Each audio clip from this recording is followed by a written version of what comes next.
ungido de Deus Pai. O Senhor esteja convosco. Ele está no meio de nós. Proclamação do Evangelho de Jesus Cristo, segundo Mateus.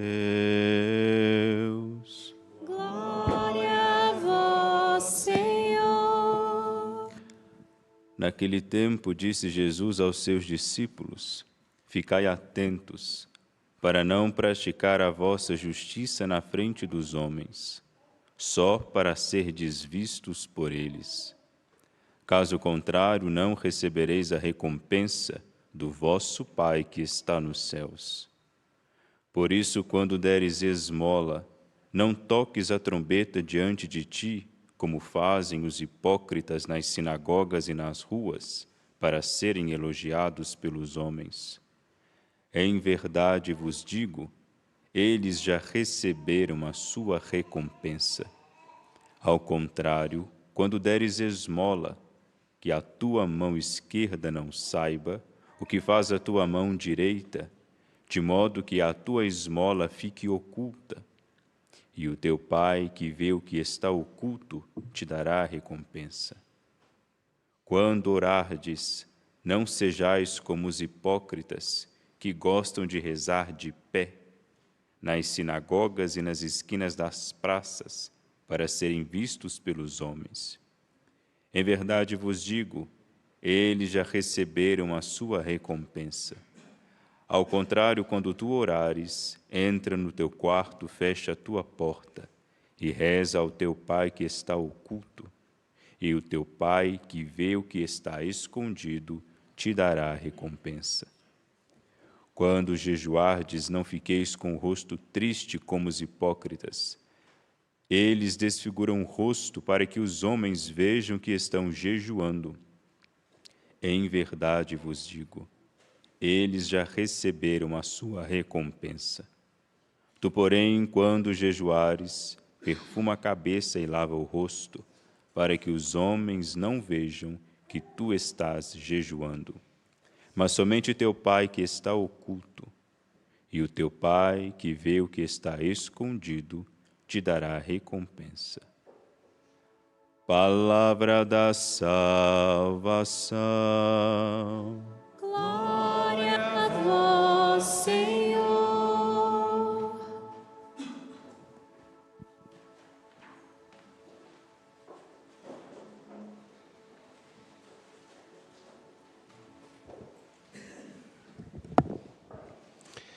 Reverendíssimo Frei Francinaldo, da Ordem do Carmelo Descalço, que conduziu o retiro aqui no Santuário Basílica. Publicamente, mais uma vez, muito obrigado pela sua disponibilidade e também por uma coisa muito simples, a presença, que é extremamente significativa. Reverendo Diácono Daniel, que está conosco, um dos diáconos mais novos do Brasil. Que Deus o abençoe na sua caminhada quaresmal e também no seu ministério. Vocês que estão aqui no Santuário Basílica Nossa Senhora da Piedade, aqueles que nos acompanham pela TV Horizonte, pela Rádio América e também pelo nosso canal no YouTube, O Mãe Piedade. Nesta caminhada que fazemos, hoje eu preciso comunicar algo que todos nós precisamos nos preparar, porque além de conduzir o retiro aqui no Santuário Basílica Nossa Senhora da Piedade, Frei Francinaldo veio trazer também uma boa notícia. Nós teremos, no dia de 16 de julho, a visita da relíquia de Santa Teresinha aqui, na casa da padroeira do estado de Minas Gerais. Então temos que fazer uma grande festa para receber aquela que é a padroeira das missões, mesmo sem ter nunca saído do convento. Porque a missão primeira começa muito próximo, não longe. A primeira pessoa a ser alcançada por Cristo através de nós é aquela que está mais perto. Não dispensa que tenhamos que chegar até o fim do mundo, até os confins do mundo. mas significa que de que adianta você alcançar a África, sendo que você deixa aquele que te conhece muito mais do que os outros, sem conhecer verdadeiramente Cristo por uma conversão sincera. Hoje, nesta celebração onde iniciamos a nossa caminhada quaresmal, permitam-me olhar com vocês para aquilo que a Escritura nos traz como riqueza. Diz Joel: tocai trombeta em Sião, prescrevei um jejum sagrado, convocai a assembleia, congregai o povo, realizai cerimônias de culto, reuni anciãos, ajuntai crianças e lactantes, deixe o esposo o seu aposento e a esposa seu leito. Gestos de conversão. Conversão pelo quê? Por que Joel chama o povo à conversão? Acredito que Joel fale não somente para o seu povo naquele tempo, mas ele deu umas sinalizações do que hoje ainda vivemos. Há 3 anos, nós tivemos um momento pesado e triste, no qual vivemos um pavor. A pandemia fez com que tivéssemos que ficar em nossas casas, paralisássemos nossas atividades. Uma incerteza econômica se instalou no mundo inteiro. Tempos depois, tivemos uma reabertura lenta e progressiva, mas ao mesmo momento em que a pandemia se extinguia, víamos umas coisas que nos davam medo. Se nós tivemos um problema de dificuldades relacionais por causa de eleições, por causa de perspectivas políticas, ou até mesmo por causa de diferenças religiosas, nós vimos também o quanto que a nossa tolerância estava a quase zero. O número de casais que se divorciaram, famílias que brigaram, porque tinham que estar juntas. Joel fala para um povo que vive um momento muito pesado e triste. Qual é esse momento? A terra foi arrasada por gafanhotos. A fome se instala. A insegurança é evidente. Daí então, diante de inseguranças, quase que instintivamente, nós caímos numa premissa que não é consciente, mas que ela se faz muito presente. Salve-se quem puder.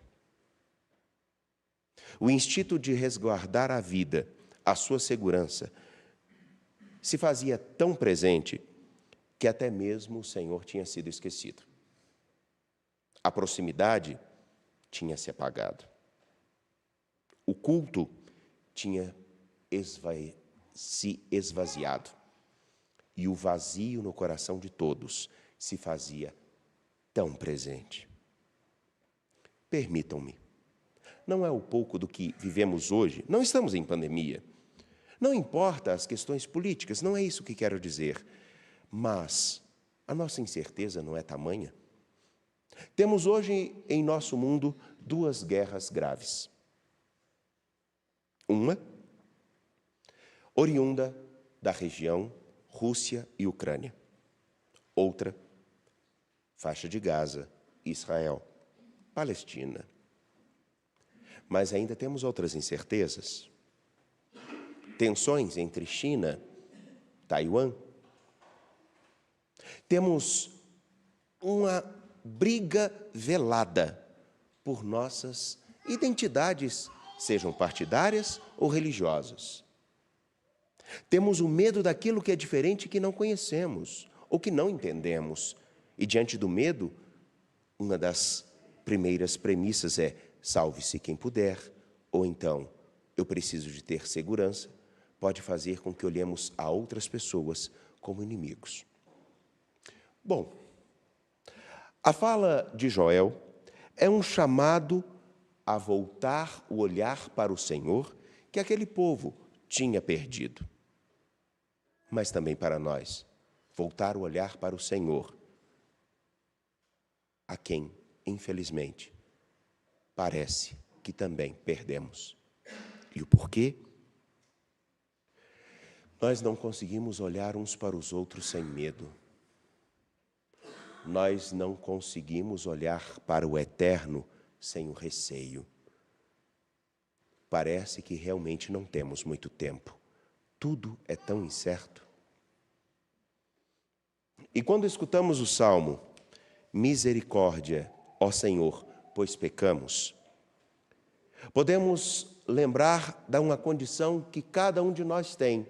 Somos, sim, pecadores. O pecado mostra uma fragilidade que todos nós carregamos. Quem não quer viver intensamente? Quem não quer ter segurança em sua vida? Quem não quer certezas? E para ter certezas é preciso que as regras estejam todas muito bem delimitadas. Não será por isso que no tempo atual desejamos que ditem as regras do como nós realmente devemos manter o nosso olhar para nosso Senhor?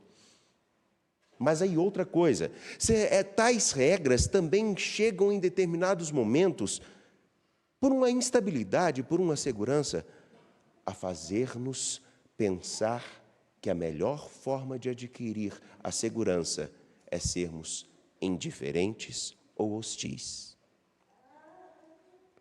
Isso instala uma guerra velada, aonde aqueles que estão mais próximos podem ser categorizados como nossos inimigos, pais, mães, irmãos, amigos. Bom, somos frágeis. Somos, sim. Mas a nossa fragilidade, ela pode ser robustecida por um gesto, que é o objetivo apontado por Joel e que também é uma expressão de Paulo no Evangelho, no texto que escutamos hoje, da primeira carta aos Coríntios. Está logo no início do texto que escutamos, mas na Sagrada Escritura estará mais ou menos no meio, que é o capítulo 20 da primeira carta aos Coríntios, versículo 20. Permitam-me recordar, versículo 20b. Em nome de Cristo nós vos suplicamos, deixai-vos reconciliar com Deus. Reconciliar. Aqui, esse texto tem uma riqueza muito maior, porque não é simplesmente como Joel fala, que a conversão, na tradução hebraica, significa voltar-se para o Senhor. Mas aqui diz uma outra coisa: volte para o Senhor, mas volte revendo toda a sua vida, todo o caminho que te fez desviar o seu olhar dele. Reconcilie-se com ele para que as suas opções sejam realmente marcadas por um caminho novo. Isso é conversão. Voltar para o Senhor, com o coração voltado para ele, trilhar um caminho novo.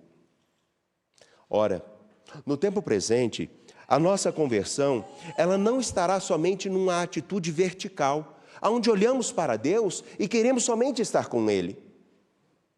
Lembremos-nos, ainda que não esteja nos textos sagrados, lembremos-nos o que diz São João. Quem diz que ama a Deus, mas odeia o seu irmão, é mentiroso. Reconciliar-se com Deus é também reconciliar-se com a vida. E qual vida se faz no isolamento?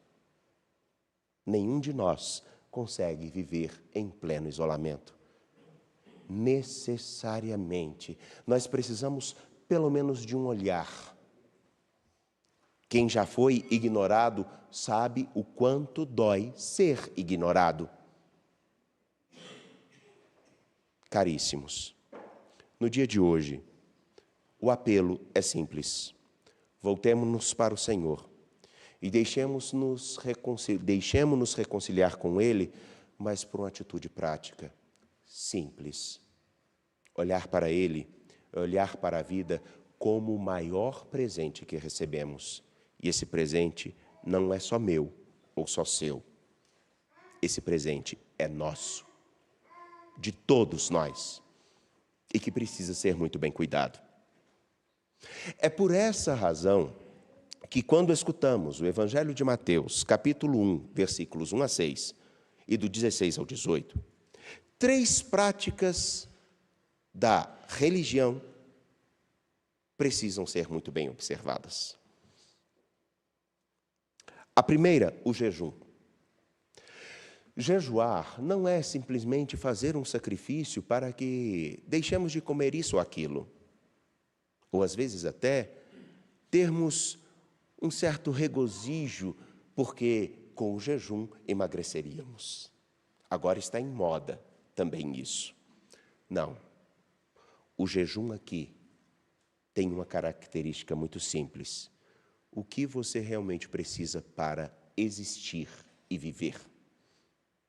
O que realmente é fundamental na sua vida? Pensemos. Nós desperdiçamos muita comida. Ótimo. Mas não olhemos somente para a comida. Percebamos o quanto que nós gastamos de tempo, de vida, para conseguir coisas.